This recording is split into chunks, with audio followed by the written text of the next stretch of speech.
The Experience of Thinking.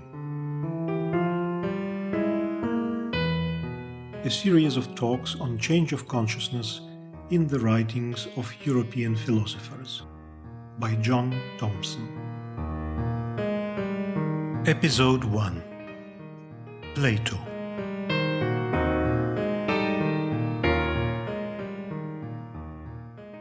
Thank you for coming and being an audience that we can go through this again.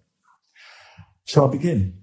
My first points are, well, what are the tasks that I've set myself in these talks? Well, number one, Steiner's philosophy of freedom is often put on a shelf by itself, but it's actually part of a whole development of European thought. It's not an isolated event. It's dealing with problems that belong to the whole of European philosophy and thinking, and it has a context. And also, from some quarters, with our modern way of thinking, you get the impression that real thinking started about the beginning of science in the 17th or 16th century, and before that it was a bit metaphysical, a bit superstitious, a bit believing in things you couldn't prove, and eventually we got down to real knowledge, and that's where we are today. And I think that's a bit of an illusion, and that's why it's important to see the development of European thinking in the context of where it really began and how it developed. There's an evolutionary path in that thinking, which is not just obvious, but I think there is an evolutionary path in that change, in that development from Plato and up to 20th century, 21st century maybe, and we can maybe see something of that, glimpse something of that evolutionary path. So that modern thinking is on a path, and that doesn't mean to say we've got there. It means to say we're going somewhere as well as we've been somewhere. And I think that's terribly important in the way that things are presented often in this field today, where there seem to be we've arrived and that's it. We've just got a few details to fill in. It's not quite like that. Now, we're not just trying to understand ideas that have been taken up in the past and abandoned, but rather as pointers to other ways of thinking and other ways of orientating towards the world around us. We have ours, generally, as a culture, but there were other ways. And let us not try to understand these, because that will enable us to understand better our own. So that's important. And we mustn't also make the mistake of trying to understand Aristotle or Plato through the eyes of our modern consciousness. Because you get into even great people like Bertrand Russell make, I think, quite foolish statements about trying to understand Aristotle in terms of a 20th century Oxford professor sitting and meditating on the world today and saying, well, why doesn't Aristotle do this? It's not quite like that, but it's a bit in that direction. And that's a great error, I think, to imagine that we can grasp Aristotle through our everyday modern consciousness. So we have to do something different, and that's not easy. We have to try and enter into the world of Aristotle or whoever as a process of imagination, not just analysis of what the Aristotle said. It's important, therefore, to see that when we're talking about these people from the past, that the world around them, of course, it had trees and sky and sun and all the things that we know around us.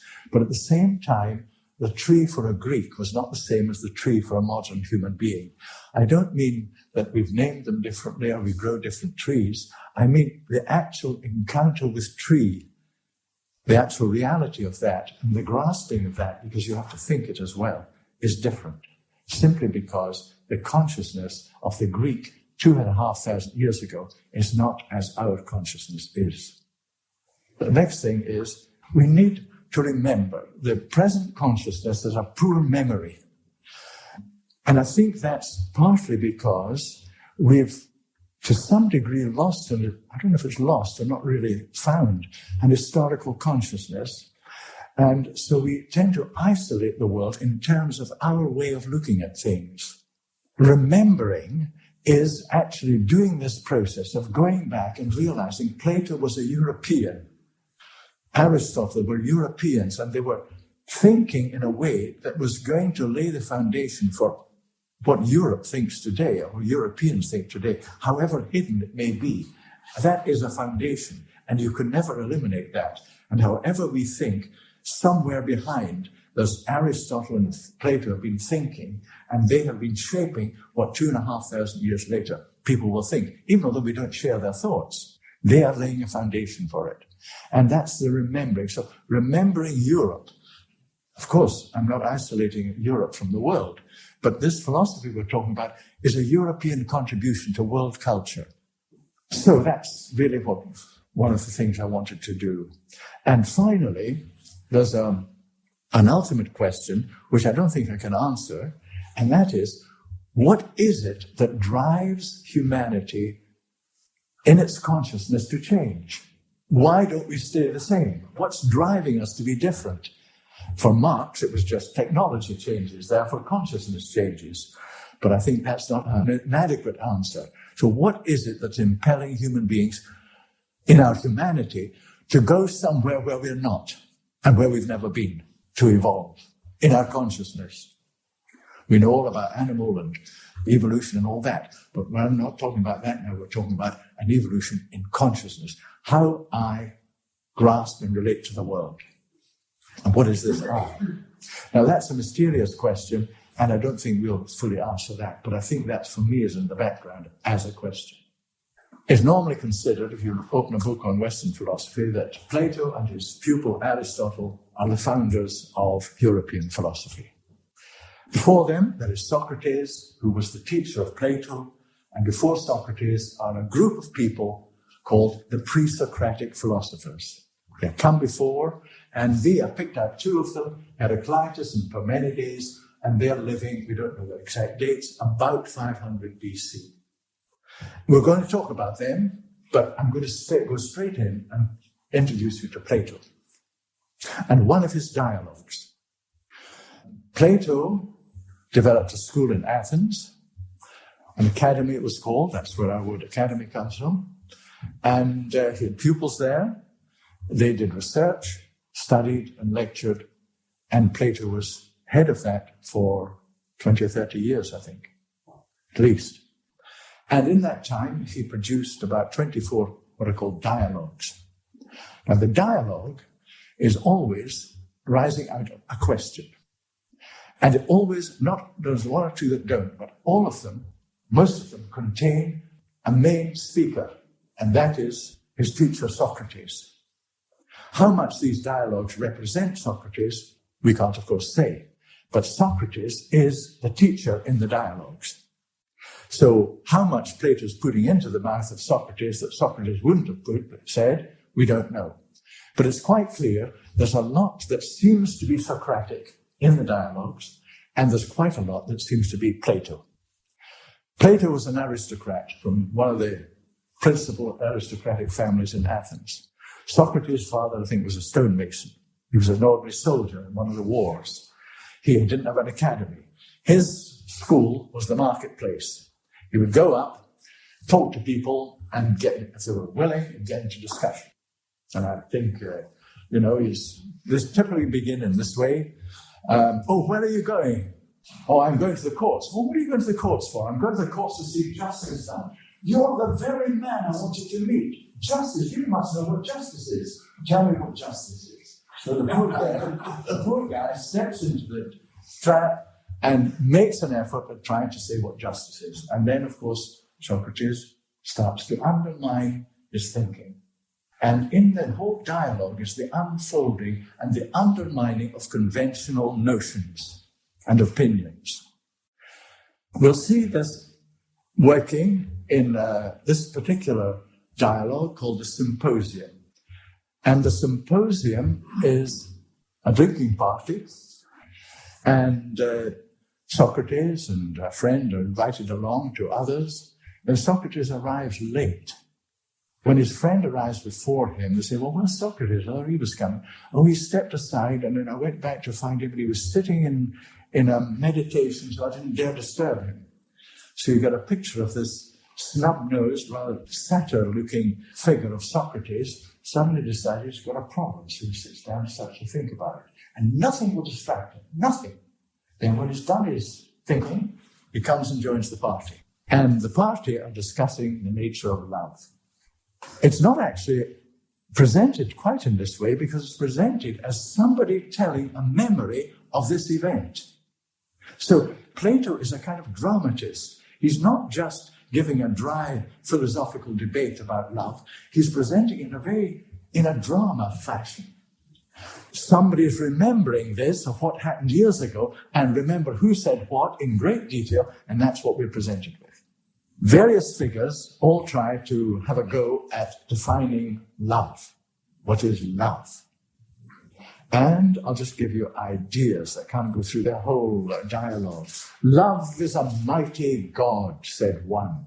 Love is the oldest and greatest of the gods, bestowing happiness and virtue.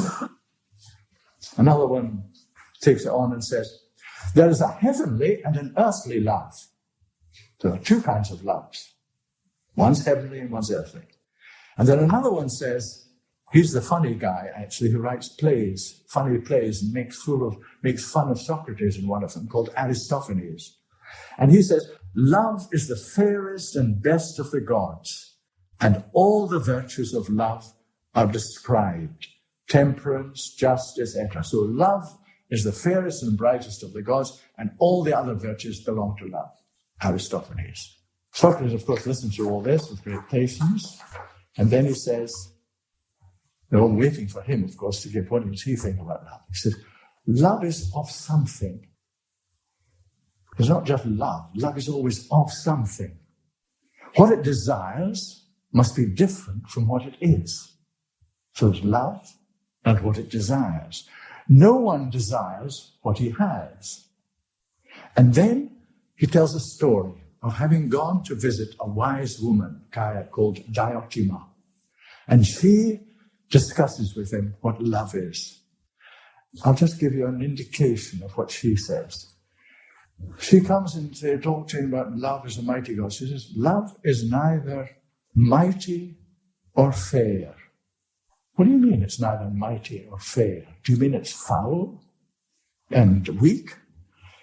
And then she describes that between mighty and weakness, foul and fair, there's a space between.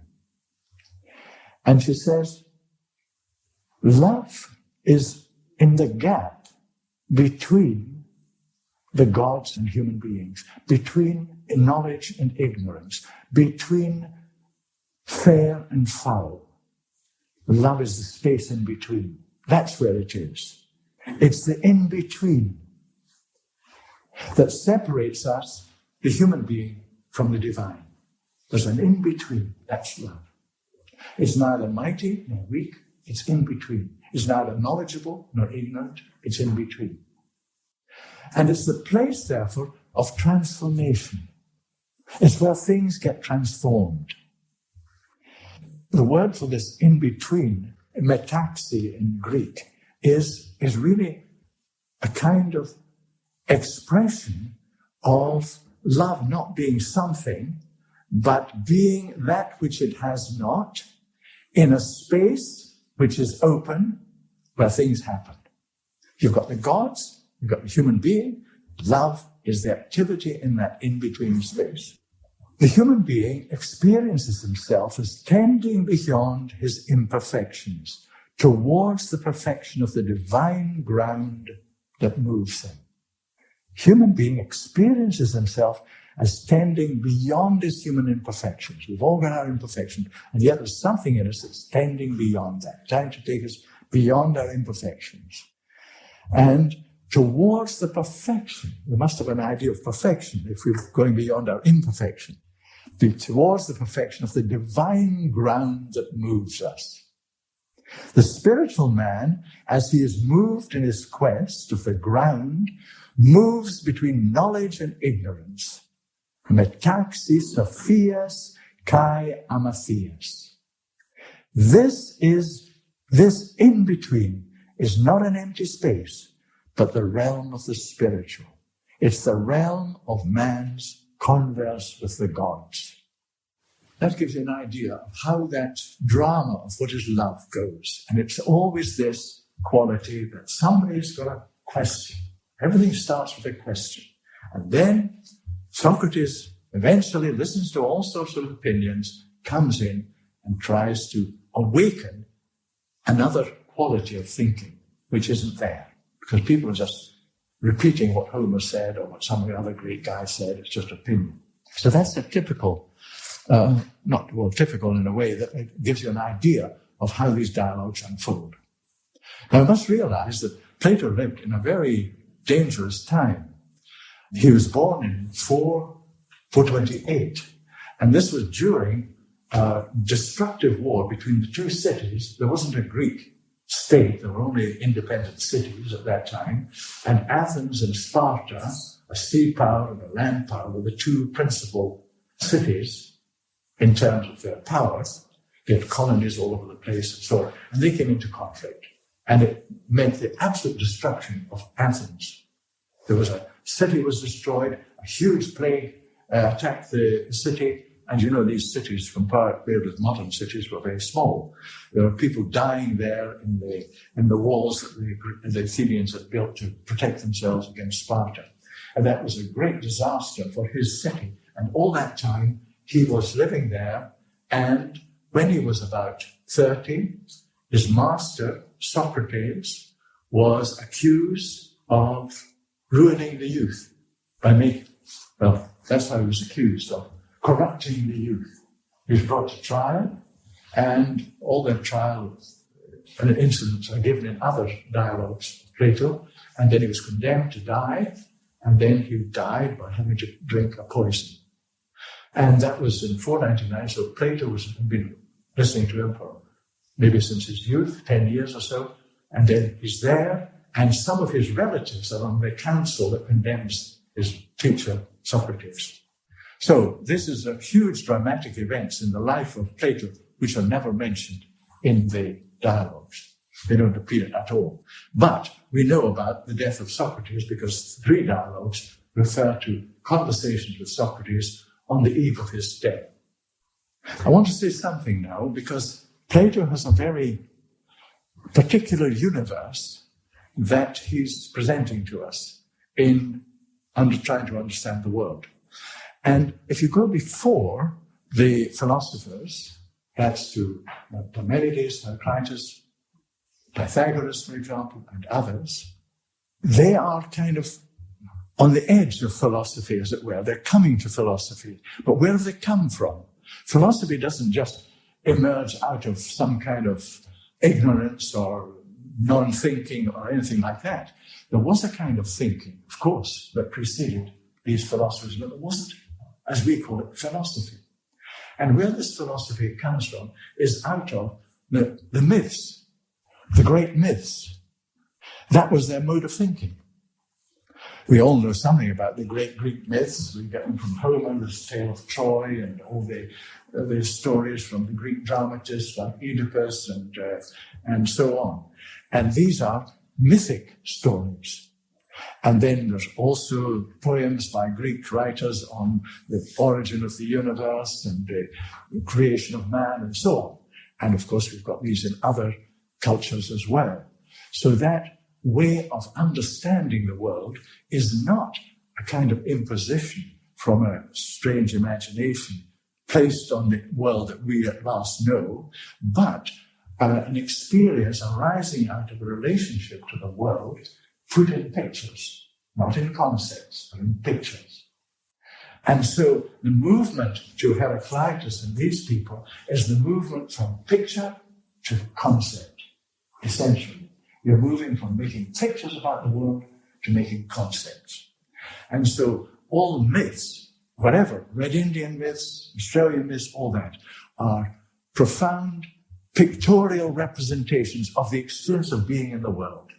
And our time is a time of relating our experience of the world in conceptual terms, in clear expressions in thought. Less than in, of course, poets and so on, and dramatists still use a pictorial, metaphorical language, which is really derived from the original metaphorical, pictorial language of pre-philosophical thinking. So there is a thinking, but it's not philosophical in our sense of the word. It's interesting that at this time, there was something happening in the whole world. Because in the 6th century, we don't quite know the dates of these two people, but they're born in the 6th century. And in the 6th century, there lived also, I mentioned Pythagoras, he was living in Italy. There lived Buddha in India. There lived Lao Tse and Confucius in China. And there lived Zarathustra in Iran and Persia. And these were great figures that transformed culture. Just as these people are going to transform European culture. And so what is this transformation? They're not the same. The Buddha's not doing what these people are doing, but he's bringing some kind of new consciousness into the world, and it's all happening in this amazing 6th century BC, right across from Europe to the Far East. It's quite astonishing that it should all be contemporary. We're going to say a little about Heraclitus. All these pre-Socratics, it's interesting to try and understand them because none of them wrote books that you can read now. They're all just snippets from the books they wrote that have been destroyed, and some have remembered what they said, written them down. So we get them often from records made by other people even later. And Heraclitus, we don't really know what he would have, the whole extent of his thinking and activity. He was called the Riddler because he liked to make everything in a riddle. That means a puzzle, challenging you. And I'm going to challenge you with some of the riddles of Heraclitus. Eyes and ears are bad witnesses, especially if we have souls that do not understand their language. Eyes and ears are bad witnesses if we do not have souls that understand their language. When they are spoken to, the ignorant are like the deaf. They bear witness to the proverb that when present, they are absent. The way up and the way down are one and the same. Everything flows. All is change. One cannot enter the same stream twice. Nature prefers to hide. It is necessary to know that conflict is universal and that strife is right, and that all things happen through strife and necessity. The sun is new each day. A dry soul is wisest and best. So don't have a wet soul. That's me. When he is drunk, thus having his soul moist,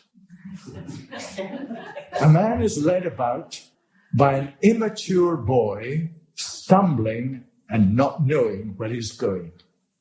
So that's having a moist soul.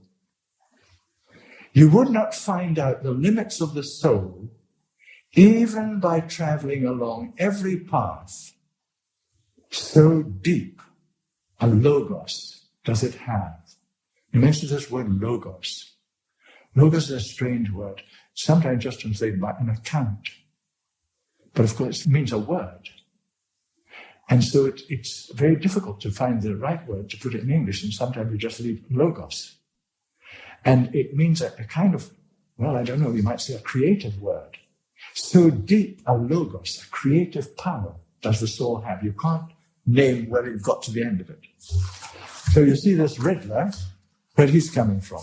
Now, we should not act like the children of our parents. And then he says, this is Heraclitus, I searched my nature. So he's this, probably the first time we hear, I'm sure the Buddha talks about this too, but this is my field of research, my nature, who am I? So there are many of these, there are about 70 or 80 of such quotes from Heraclitus, and that's all we know about him. And yet that man has influenced 20th century philosophy. So extraordinary is he, always with this challenging statement. For him, the Greeks had the idea of the four elements, which you may have known. There's fire, and there's air, and there's water, and there's earth, the four elements. They're not, of course, referring to the physical fire and the physical earth. They're talking about qualities. The earth is that solid, stable quality that we know. The watery element is moving, and the airy element is again quite different. And fire is all transformation, it's never the same. So he said, all is fire. Everything is changing. Everything's changing. Look out there. Look at that tree there. What's happening there? There's water being sucked up by the roots and thrown out by transpiration. It's a fountain of water there. Look at the leaves. They're all changing everything. These beech buds and these rhododendron buds, they're expanding and contracting every day. Everything is changing. All is fine. So as philosophers, they're not inwardly pondering and trying to find a big scheme that they will explain everything. They are, as it were, receptive to nature around them and letting nature tell them what it is. So for Heraclitus, looking at this element, he says it's all fire. It's just like fire. But another person will say it's like water, because it's got another quality of transformation. And one of them, Democritus, said it's all earth. And he became an atomist. Everything's like bits of sand. It's all particles. All these Greeks are being imposed on by their experience of nature. They're not inwardly evolving a scheme about it, as modern people might. So that's Heraclitus. Now another, Parmenides, I'll just say a word about him. He's living about the same time, and is impressed by something else. That everything we look at is so diverse. And yet we're always looking for what is it that unites things? What makes them one? For example, there are different trees. Everyone is quite different, but there's the same tree. And that unites them. All have a quality tree, whatever that is. And so we look at the world and we try to bring all this diversity into unity. And there's a wonderful statement I thought I could find it, by Virginia Woolf, who's in this whole stream of consciousness in her novels, and she said, all the time I'm looking for what brings unity, what unifies things. And so that was the aspiration of Parmenides. So he says, all is really one. And he's looking for the one out of which all this diversity comes. And I won't, time passes, so I'm not going to give you a flavor of his writing. We've got very little excerpts from him, just one rather 2 or 3 page poem, but I'll miss that out because time passes. So now we come to, after these so-called pre-Socratics, then we come to Socrates. And I've said a little about him, and I'll just say one thing more, maybe 1 or 2 things more. For Socrates, it always starts, all philosophy, all thinking starts with a question. He's never coming along and saying, I'm going to tell you the truth. He's always starting with a question. What is justice? What is love? What is beauty? What is? What is? What is the human being? What is death? What is sleep? All questions, only questions. And then through dialogue, and that's the dialectic method. He doesn't say, I've got it. He says, let's talk about it. And what you say, I'll reflect on, and I'll bring it back to you, and then we'll find truth in this dialectical method. And that's fundamental to him. And he also felt that Greek, just at this moment, when they've just beaten all the Persians, have saved themselves from the Persians who were trying to conquer the Greeks, they've had a great victory there, and then they fall into squabbling among themselves, and as I told you, they're going to destroy each other and eventually also murder Socrates. And he says, my task is, it's like a gadfly. You know what a gadfly does? It lands on the horse, and the horse starts shooting off. It gets mobile because the gadfly is biting it. I want to bite people so that they get moving. And I'm the midwife. A midwife to what? To the birth of thinking. I'm a midwife to the birth of thinking. I want to bring that into birth in everybody, not me, in everybody else. So that's his mission. And you imagine this young Plato must have, as I say, in no academy, he used to go in the marketplace and start talking to people. And this Plato must have been so impressed by the encounter with this relatively, well, he must have been in the 50s or 60s when Plato knew him. And then, of course, the trial and execution and all that. And then the other thing I want to mention about Socrates is he said, I have a demon or a daemon. We call it demon. They're really the same word, but in Socrates' meaning, it's quite different. Daemon is usually written. And people like Jung and others use the word as well, not quite the same way. And Socrates says, he's already a few days away from having to take the poison. And he says, I've got a daemon. And my daemon always, it never tells me what to do, but it tells me what not to do. For example, he says, you've told me I could escape from the prisons were easy to escape from, and I could go to another island and save my life. He says this is in one of the dialogues. I think of you as my friends, he's talking to his people around him, and I wish to show them the meaning of what has now happened to me. This is after his trial. For to me, judges, and in calling you judges, I'm calling you rightly, as the people who are condemning him, something wonderful has taken place. For previously, the familiar divinatory voice of my daemon always spoke to me quite frequently and opposed me even in very small things if I was about to do something I should not likely do. So the daemon always opposed him. It never told him what to do, but it opposed him if he was going to do something that he shouldn't do.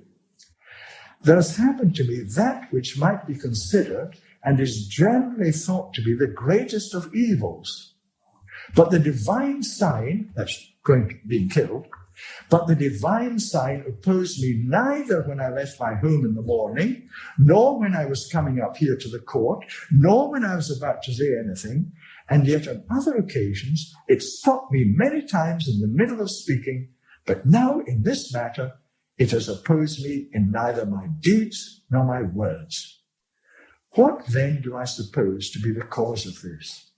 I will tell you. That which has happened to me seems to me to be good. And those of us who do not conceive rightly, who think that death is evil, that which to me is a clear proof of this has occurred. For my familiar son, my demon, would surely have opposed me if I had not been about to do something good. So his encounter, what is he talking about? Guardian angel? Daemon. So, Socrates is a special figure, and behind Plato always stands Socrates. Now we return to Plato, and one of the major dialogues is called The Republic. Well, that's the translation of it, not quite the good translation, but that's the translation of the book. It's usually known as that, The Republic. And that is on this theme of what is justice. What is justice? And again, in the true pattern, he's meeting a number of people and they all offer their opinion of what justice is. And it covers several pages, so I can't go through that, but I'll just pick out one or two of the opinions of those people who think they know what justice is before Socrates comes on the field. Justice is restoring to each his due and what is appropriate. That is, doing good to friends and harm to enemies. One opinion. Justice, another opinion, is the interest of the strongest. Government legislates for their own advantage. The governor is like a shepherd who fattens his flock for his own advantage. It's quite contemporary, of course, and that's another opinion of what justice is. Mr. Medath and others will no doubt approve. Justice is good nature, but injustice is good policy. One is ready to commit injustice if there is no consequence. So these are all opinions, most acceptable opinions. And then Socrates begins. And he challenges each of these statements one by one. And we can't go into that. He undermines their statements, shows the contradictions in the statements. He very much argues by bringing into focus the contradictory nature of what people have said. And then he starts to give his own account of where justice arises. And the interesting thing is for us, for modern people, he doesn't talk about personal sense of justice. He talks about justice in the community. That's where it starts. So he builds a picture of how society arises and how you eventually get people coming together for their own protection, for their own mutual interests, and so on, as society seems to have grown. And he builds that picture. And then he describes how you get different groups in that. You get people who eventually become the rulers, the magistrates, he calls them. And then you get other people who have to defend that community, because there are always people on the borders who want the things you have and so on. So you have what he calls the soldiers, which for it's much more than just an army, I think. It's more the whole political, the rights that people have, the laws that guide people and determine what's right to be able to be done and can't be done and so on. And then there are the producers. There are people who make the things we need, who build the houses, who make the garments we wear, and so on, produce the food we eat. And these are basically three classes. They're very similar to what you get in the Bhagavad Gita, although it's a four-class system. You've got the Brahmins, you've got the Kshatriyas, the warriors, the Brahmins are the priests, the Kshatriya are the warriors, then you've got the Vaisya. They have the Vaisya, the guys right at the bottom of the heap. What's the third? The producers who've got one there. So it's a fourfold system, and here we have a threefold system for the Greeks, which must have been fairly characteristic of many societies, Egyptian and so on, of that time. So Socrates picks this up. There we have. Now, what are the qualities you want in each of these people, in each of these groups? What kind of qualities do you want in magistrates, in soldiers, and in producers? And he brings that into psychological, what we call psychological qualities. You want magistrates to be rational, have rationality, and you want the soldiers to be what are called passionate and spirited. People are lively and ready to defend whatever there is to defend and so on. And then the producers should be temperate and they have other qualities. And if you can bring a society into harmony in that way, then you have a good society, a just society. So justice is not just how you deal with one problem in its own context, but how you bring about a harmony in society. And you've got to have qualities incarnated in people that work together. And he says, if you want magistrates to be what they should be, then they should live a very hard, he puts them in barracks, rather Spartan diet. They don't live with their families. They have to be very ascetic in their development, because they're not there for their own benefit. They're there for the good of the community. And so he describes how the soldiers and the magistrates should be brought up and how they should live and so on in detail. It's a kind of taking the whole question of justice into a picture of how should society look with its characteristic structure of people who rule, people who defend, and people who produce, roughly. And they have qualities. Bring these into harmony, then you can have a just society. Now, similarly, in a human being, if you're looking for justice, you must search for harmony. And the human being has, again, different qualities. You've got a rational quality, you've got what he calls an appetitive quality, desiring quality, the passionate and spirited. That's the ability to do things, I think, more or less we might put it like that. It's not spiritual, it's spirited, very spirited, a very lively and engaged kind of quality you want. And people have these, but they're out of balance in most of us. We're either too rational and not enough of the desire, or too desiring and no rationality and so on. So you've got to bring these into harmony. So the search for justice becomes actually a search for harmony, both in the community and in the individual. And you can't really get a just human being just like that with an unjust society. So the relationship between the individual and the society is a total one. One of the great punishments in Greek society is to be ostracized. Now, they could be kicked out of Athens and just go and live in Corcyra or Corinth, not far away. Same language, same customs, but it was a terrible thing to be thrown out of your community. That was a real punishment. I mean, you might feel a terrible loss if you're ostracized, if you were sent out of Forest Row and you had to live in East Grinstead. But maybe not. But for a Greek, that was a real, because you were already integrated and membered in your community in a way that we generally don't experience today. So then he tries, in this lengthy dialogue, he tries to sketch, therefore, this ideal community, this ideal republic in which justice will be incorporated.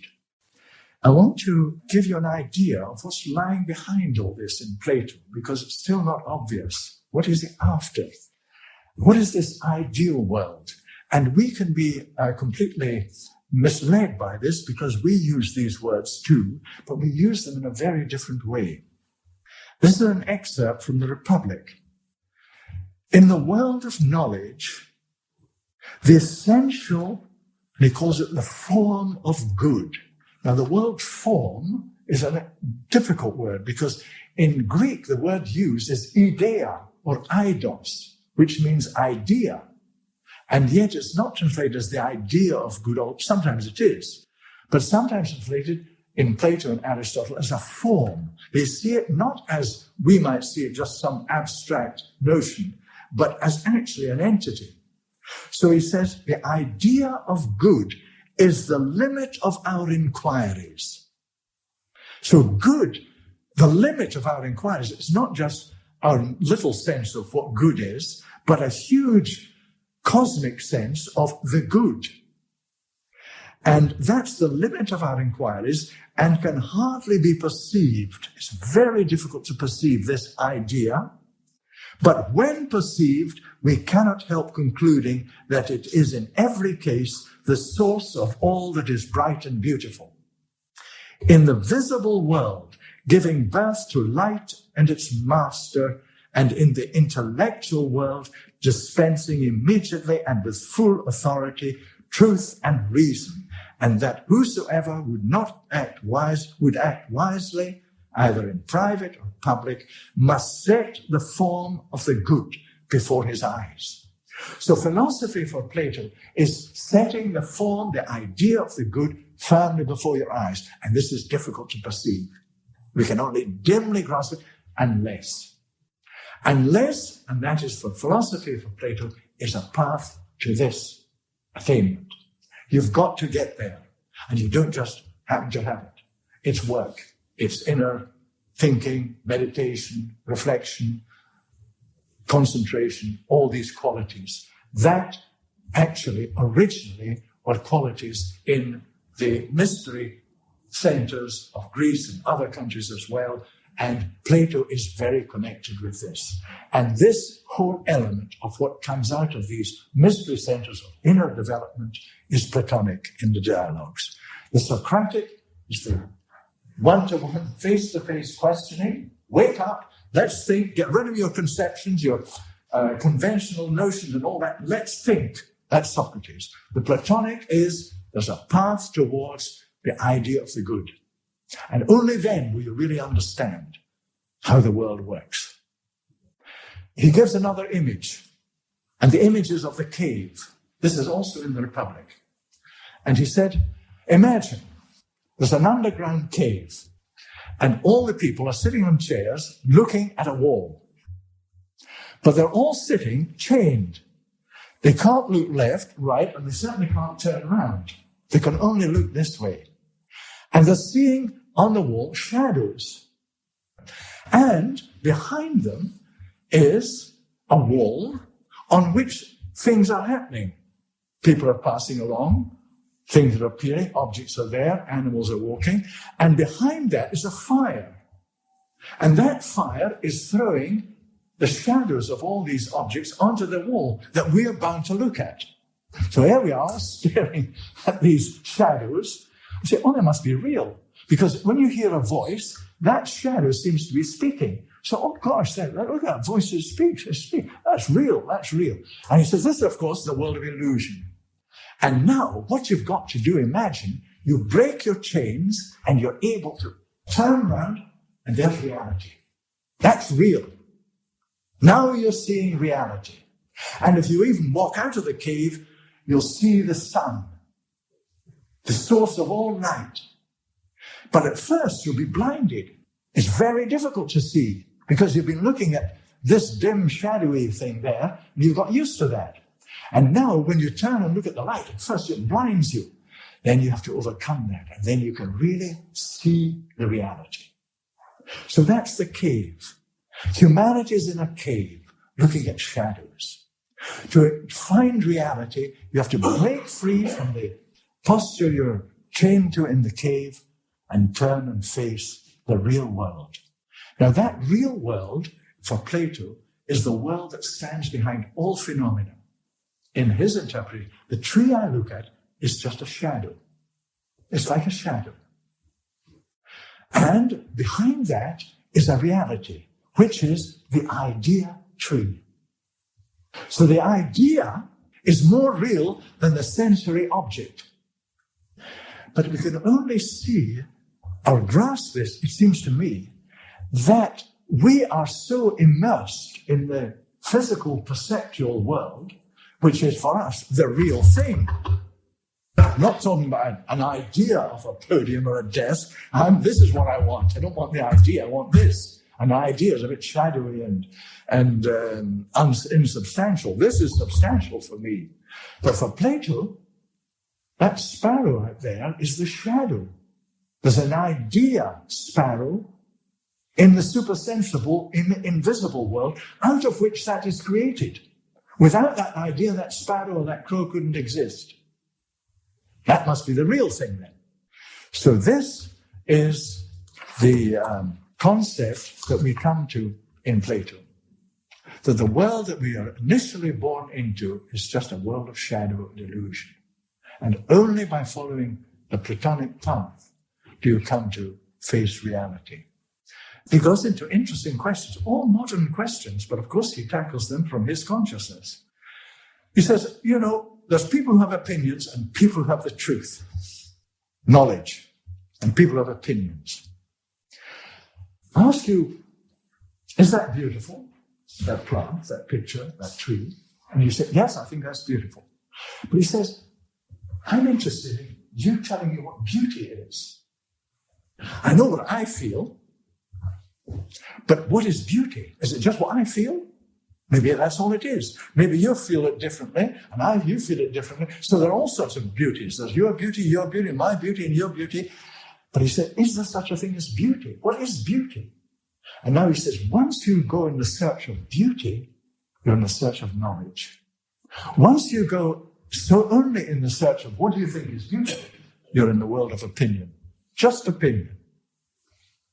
He's making very challenging demands on his followers. And I'll just say another thing about how he looks at idea. We've mentioned the idea of the good. What does that mean? Well, when we talk about an idea, it's just a thought. Horse, bird, picture, light. They're just words, thoughts. That's an idea. Or we can think, no, let me think of something that's ecology. Now that's a real idea. Nobody talked about ecology 100 years ago. Everybody talks about it today. So it's an idea that brings together aspects of nature, human activity, all sorts of things. It's a real active idea. So we use ideas very much in that psychological way. But Plato doesn't ever use it in that way at all. For him, idea is the very essence and substance of something. The essence and substance of every aspect of reality is the idea. And he talks about things like this, beauty in itself. Now in Latin, that's per se, in itself. Beauty in itself. There's a fantastic dialogue, which is very contemporary, on, is there such a thing as beauty? It comes from another dialogue, which I haven't mentioned, called the Cratylus. And Cratylus was a philosopher and one of the teachers of Plato. And he often names some of his dialogues after great philosophers. There's a Protagoras and there's a Parmenides and so on. Then these dialogues are dealing with something appropriate to these philosophers. This is from the Cratylus. Socrates says to a person called Hermogenes, well, Socrates is talking. Well, now let's see, Hermogenes. If you hold that even for the entities, I'll explain what these are, it is thus, that their essence is relative to each of us individually, as Protagoras, another philosopher, claimed, saying that the measure of all things is in man, so that as things appear to be to me, so they are for you, So they are for me, and that as they appear to you, so they are for you. So everything is relative. Now that's one of the themes of Protagoras. And it's very common today. Especially if you're talking about art. I know you don't like it. For me, it's great. Everything is relative in the field of art. Not in the field of science, but in the field of art, that's typical. And here he tackles this problem. And listen, follow the argument. It's quite interesting. So they appear to me. So they have, or do you believe things to have a permanent essence of their own? In other words, beauty is beauty. And if you're talking about Chinese beauty, or Greek beauty, or Western beauty, or African beauty, ultimately, you're talking about something that's in all of them, even although they're all different. Is that true? So it's, modern philosophers and aesthetics discuss this problem. Now, Hermogenes said, there was a time, Socrates, when, finding myself in doubt, I was drawn to believe what Protagoras said. But I don't believe that now. Socrates said, and so you let yourself be drawn to believe that there exists no such thing as a bad man. He shifts the argument. Watch how he does it. We're talking about beauty. Now he says, oh, so you believe there's no such thing as a bad man? Just a minute, what's he saying? Well, certainly not, says Hermogenes. Indeed, I've had more than once found to my cost that bad men do exist, and a good many of them too. Socrates, and have you ever believed that there are men who are wholly good? Yes, but very few. And then Socrates says, in any case, you've believed that good men existed. Yes. Well now, how do you understand this? Perhaps thus, that men who are wholly good are utterly wise, and that those who are wholly bad are utterly devoid of wisdom. Yes, it appears to me, says Hermogenes, right? Is it possible then, if Protagoras was speaking truly, and it is indeed the case, that as things appear in each of us to be, so they are in reality, that some of us may be wise and others not? No. Socrates, surely you will admit this too, I believe, that if there is wisdom and foolishness, it's not possible that Protagoras speaks truly, because no man can in truth be wiser than another if each of us believes that only what appears to him to be true is true. In other words, there's no knowledge, no wisdom, nothing, if everybody is confined to, this is true for me, you have your own beliefs. This is beautiful for me, have your own beliefs. This is good for me, have your own beliefs. And so he takes them through this argument and shows that in the moral sphere, it becomes untenable. So he's holding an attitude in the aesthetic, what we call the aesthetic sphere, which he thinks is all right, but it's got the same argument behind it. Is there a morality that's a morality, or is it some people think that's good and some people think that's not good? So that's a very contemporary problem in all discussions on morality today. Is there an Islamic morality and a Christian morality and an atheist morality and whatever? Or is there morality? And so the churches are getting together and say, what do we all believe in that we can share? And so this question is put on a very profound level as ultimately for the human being, is there a truth? Is there a good? Is there a beauty? Not, is there my truth or a cultural truth, and so on. So these questions all emerge in this first of the great philosophers, which are still contemporary. And yet, he's looking at them from a very different point of view. On the question of how do we learn, the Greeks had an interesting concept, not only Plato. It comes out in the dialogues, and Socrates brings it out in another dialogue, which I won't go into, where he tries to show that as we learn, we're really just remembering. We're not gathering new things. Now, he's not talking about information. He's talking about real learning. And what he means by that, because he demonstrates it in a very dramatic way, he says, I'll show you. So he says, call the slave. So he brings in an illiterate slave, and he gives him instruction on geometry. The slave doesn't know anything about geometry, but to Socrates' questioning, he makes the right answer because he's understood certain things like equality, large, small, difference, and all these fundamental things that are essential for any understanding. And he says, where does he get these from? Where does he get this from? I'm putting it in my language to shorten the conversation. He says, you see, this slave remembers, of course he doesn't remember from this life, he remembers from something that's happened previously. So Socrates introduces an idea of pre-incarnation as an explanation of how we learn. So Bach is learning by remembering, you could say, and to put it in familiar terms. Of course, we learn new skills, and he's not questioning that. He's saying, what is the basis in which we learn? And it's a reminiscence process. And the other thing, I think, that comes from these Socratic, Platonic dialogues is the nature of truth. What is it, truth? What is it to be true? And the word for truth in Greek is aletheia. Now that is the name of a river in paradise. And when you come onto the earth, you cross the river of Lethe, and that makes you forget everything you've known in the other world. And is a negative. So aletheia is not forgetting. It's overcoming forgetfulness. That's the truth. That's where you come to truth. It's a kind of unveiling process. So the truth is not something you get hold of like that. You get a truth. But then maybe there's another veil that you haven't got rid of.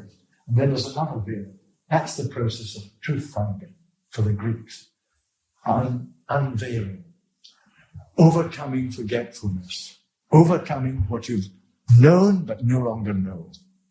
The end of the book is a strange story. The end of the Republic. And it's about a soldier called Er, E-R. And Er is the soldier, the son of Arminius, and he's in a battle. And he's apparently killed in the battle. He lies in the battlefield for 12 days. But his body doesn't corrupt. And when they come to bury him, suddenly he wakes up. And he tells them where he's been. And he says, well, I was in a country where there were exits and entrances. An exit going down and an exit going up, and an entrance coming from above and an entrance coming from below. And there were fates sitting around, deciding things. And people who died, they either exited downwards if they'd had a bad life, or upwards if they'd had a virtuous life. And there are also these people coming into incarnation as well. And there were good ones who'd had a nice time and thinking what a jolly time we've had, were coming from the exit above, and a lot of others who'd been tormented for I don't know how long were struggling up from the entrance below. And then the fates spread out for the ones who'd coming from the entrances, and we're going back onto incarnation. They're spread out all sorts of possibilities. You could be a king, you could be a queen, you could be a pauper, you could be a merchant, you could be a soldier, you could be a whatever. All sorts of possibilities there. And everybody chooses what they want. Nobody imposes it. You just take a choice, go on. Take a choice. Because it's not, the choice you make is not what kind of person you are, but what opportunities you're wanting to be what kind of person maybe you want to be. So maybe some people say, I want to be a pauper. It's possible. So people choose. So the message is, heaven is guiltless. Don't blame heaven for what you are. You've chosen it. That's who you wanted to be. It was all spread out. You had a whole mass of choices. This is what you chose. Get it? Heaven is guiltless. Now, it's an extraordinary story. If you see what is justice, then he goes into the whole unfolding of how society works, how it's made up, how people have to have different qualities for it to function. If everybody's greedy, then you get a disintegrating society, as we know. If the people who rule it live in hardship and are trained in hardship, you get a different kind of society from the ones where all the goods are thrown at the ones in power. So that kind of thing is brings a picture of this. Then he looks at the harmony in the individual, the different qualities that we have, and then he relates that to how we come to know, because the magistrates have to be educated, and that's a reminiscing process. They have to go through a pathway of coming to be rational beings, that's thinking beings in the Socratics, before they're able to rule. And then he ends up still with injustice, but the justice, why is that person poor? Why is that person rich? That is on another level of experience.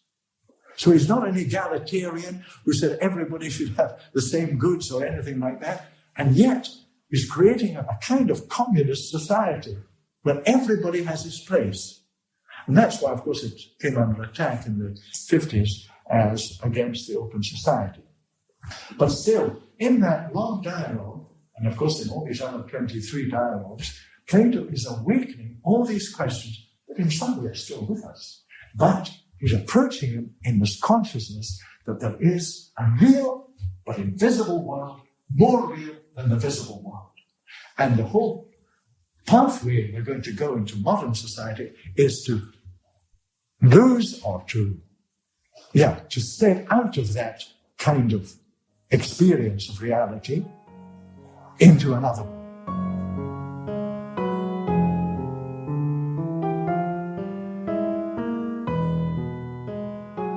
The next episode deals with Aristotle.